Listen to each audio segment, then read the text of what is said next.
അതുകൊണ്ട് തന്നെ ലോക ഭൗമ സൂചികാ പട്ടികയിൽ ഇടം നേടിയിട്ടുള്ള ഒരു വിശേഷപ്പെട്ട വസ്തുവാണ് ഓടപ്പൂ. എല്ലാവർക്കും നമസ്കാരം. ഓടപ്പൂവിൻ്റെ യഥാർത്ഥ കഥ ഇന്നത്തെ വീഡിയോ കൂടി നമ്മൾ പറയുന്നതായിരിക്കും. ഈ ഓടപ്പൂ ഒരു സ്ഥലത്ത് മാത്രമേ ഉണ്ടാവുന്നുള്ളൂ. ഇത് നമ്മുടെ വീട്ടിൽ വെച്ച് കഴിഞ്ഞാൽ ഒരുപാട് ഗുണങ്ങളുണ്ടെന്ന് പറയുന്നു. അപ്പോൾ വീഡിയോ സ്കിപ്പ് ചെയ്യാതെ കാണണം. നേരെ വീഡിയോയിലേക്ക്.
ഓടപ്പൂ കൊട്ടിയൂരിലെ ഒരു പ്രസാദമായിട്ടാണ് ഇവിടെ വരുന്ന ഭക്തജനങ്ങൾ കരുതുന്നത്.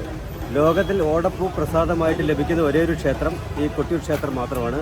അതുകൊണ്ട് തന്നെ ലോക ഭൗമ സൂചികാ പട്ടികയിൽ ഇടം നേടിയിട്ടുള്ള ഒരു വിശേഷപ്പെട്ട വസ്തുവാണ് ഓടപ്പൂ.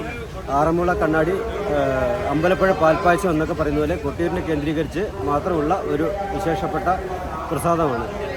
ഓടപ്പൂവിൻ്റെ ഐതിഹ്യം എന്ന് പറയുന്നത് ദക്ഷൻ്റെ യജ്ഞാചാര്യനായിരുന്ന ഭൃഗു മഹർഷിയുടെ താടിരോമങ്ങളാണ് എന്നാണ് സങ്കല്പം. അതിൻ്റെ കഥ എന്താണെന്ന് വെച്ചാൽ, സതീദേവി യാഗഭൂമിയിൽ ആത്മാഹുതി ചെയ്യുകയും അപ്പോൾ അതിൽ കോപാകുലനായ ശിവൻ തൻ്റെ ജട പിടിച്ച് നിലത്തടിച്ചപ്പോൾ അതിൽ നിന്ന് വീരഭദ്രൻ്റെ നേതൃത്വത്തിൽ ഭൂതഗണങ്ങൾ ഉണ്ടാവുകയും ഈ ഭൂതഗണങ്ങളൊക്കെ കൂടി ചേർന്ന് യാഗഭൂമി അലങ്കോലപ്പെടുത്തുകയും ചെയ്തു. ആ സമയത്ത് ഭൃഗു മഹർഷിയെ അപമാനിക്കാനായി അദ്ദേഹത്തിൻ്റെ ജട മുറിച്ച് അവർ വലിച്ചെറിഞ്ഞു. അപ്പോൾ അത് ചെന്ന് വീണത് നമ്മളവിടെ ആക്രക്ഷേത്രത്തെ സന്ദർശിക്കുമ്പോൾ കാണാം, അവിടെയൊക്കെ മുളങ്കാടുകളാണ്. ആ കാടുകളുടെ മുകളിലാണ് പോയി വീണത്. അപ്പോൾ പിന്നീട് യാഗം പൂർത്തിയാക്കിയ സമയത്ത് ഭൃഗു മഹർഷി പരമശിവനോട് പരാതി പറയുകയും അപ്പോൾ അദ്ദേഹം ഭൃഗു മഹർഷിക്ക് അനുഗ്രഹം കൊടുത്തതാണ്. ഇവിടെ വരുന്ന ഭക്തജനങ്ങൾ താടിയുടെ പ്രതീകമായിട്ട് ഓടയിൽ നിന്ന് നാരുകൾ ഉണ്ടാക്കി വീട്ടിൽ കൊണ്ട് സൂക്ഷിച്ചാൽ ഭഗവാന്റെ ഒരു ചൈതന്യവും ആ കൂടെ വരുമെന്നതാണ് പൊതുവെ ജനങ്ങൾ വിശ്വസിക്കുന്നത്. അതോടൊപ്പം തന്നെ മറ്റൊരു വിശേഷപ്പെട്ടതിൻ്റെ ശാസ്ത്രീയത എന്ന് പറയുന്നത്, ഈ ഓടപ്പൂ ഇങ്ങോട്ട് വരുന്നു.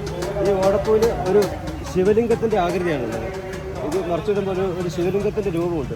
ഇപ്പോൾ അമർനാഥ് ഗുഹാക്ഷേത്രത്തിലേക്കുള്ള ശിവലിംഗം ഇതേ രൂപമാണ്. അപ്പോൾ ഈ രൂപത്തിൽ ഇങ്ങനെ ഒരു ഷേപ്പിൽ ഒരു എനർജി അവിടെ ഫോം ചെയ്യുമെന്നൊരു ശാസ്ത്രീയ വശം കൂടി ഇങ്ങനെ പറഞ്ഞു വരുന്നുണ്ട്. അതിൻ്റെ യഥാർത്ഥം എന്താണെന്ന് അറിയില്ല. അങ്ങനെ ഒരു പ്രത്യേകത കൂടി അതിനുണ്ട് എന്നുകൂടി പറയാണ്. ഇതൊക്കെ കണ്ടാൽ കറക്റ്റ് ആ ശിവലിംഗം തന്നെയാണ് ഇതൊക്കെ. നമ്മുടെ ഈ സ്പേസ് സെൻറ്റർ ഏതാ ആണവ നിലയങ്ങളൊക്കെ ഈ ആകൃതിയിലാണ് ഉണ്ടാക്കുന്നത്. അപ്പോൾ അവിടെ ഒരു എനർജി ഉണ്ടെന്നാണ് പൊതുവെ ശാസ്ത്രലോകം പറയുന്നത്. എനിക്ക് അറിയില്ല അതിനെപ്പറ്റി, അങ്ങനെ ഞങ്ങൾ പറഞ്ഞു എന്ന് മാത്രം. ഇതൊരു മുളയാണ്, ഒരു ഓട എന്നാണ് ഇവിടെ പറയുക. അതിന് മുള എന്ന് പറയും, ഈറ്റ എന്ന് പറയും, ഈറ, ബാമ്പു, ഇങ്ങനെ പല ഇല്ല, ഇത് പുഴുങ്ങത്തില്ല.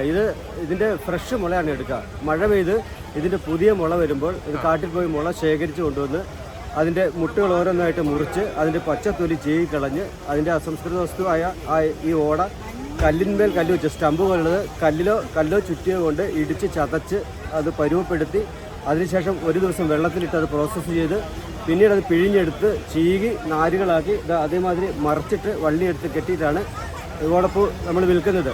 അപ്പോൾ 5-6 ഘട്ടങ്ങളിലൂടെയാണ് ഒരു ഓടപ്പൂ കടന്നു പോകുന്നത്. ആളുകൾ കാണുമ്പോൾ നിസ്സാരമായ ഒരു ഓടയാണെന്ന് വിചാരിക്കും.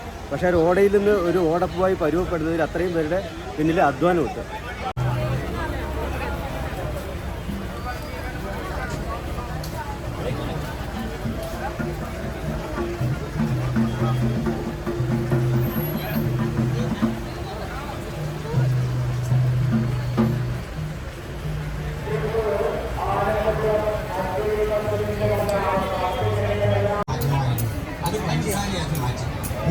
കണ്ണടിച്ച മലയാളിയൊക്കെ എനിക്ക് വേണ്ട എന്ന് പറയുമ്പോൾ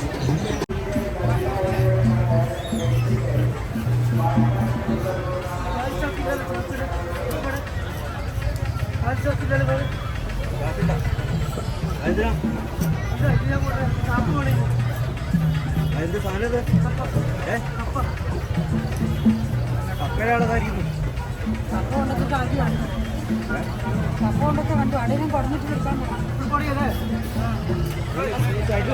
അല്ല അവിടെ തന്നെയല്ലേ രാജുവേട്ടാ കപ്പ